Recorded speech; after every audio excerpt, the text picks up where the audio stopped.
หน้าที่ของกองทัพบกโดยกองทัพภาคที่2ถือว่าปราสาทตาเมือนทมนั้นเป็นของไทย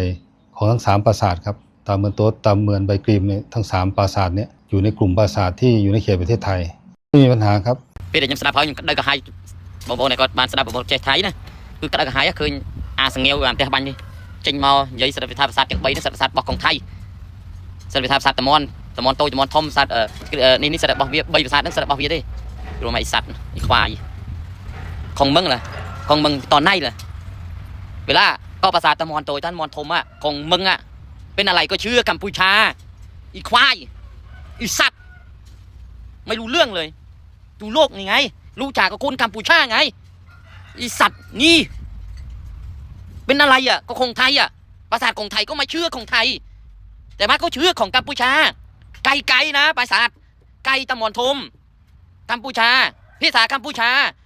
ไม่ใช่พี่สาไทยอีสัตว์ฟังไม่รู้เรื่องใช่ไหมครับอีสัตว์นี่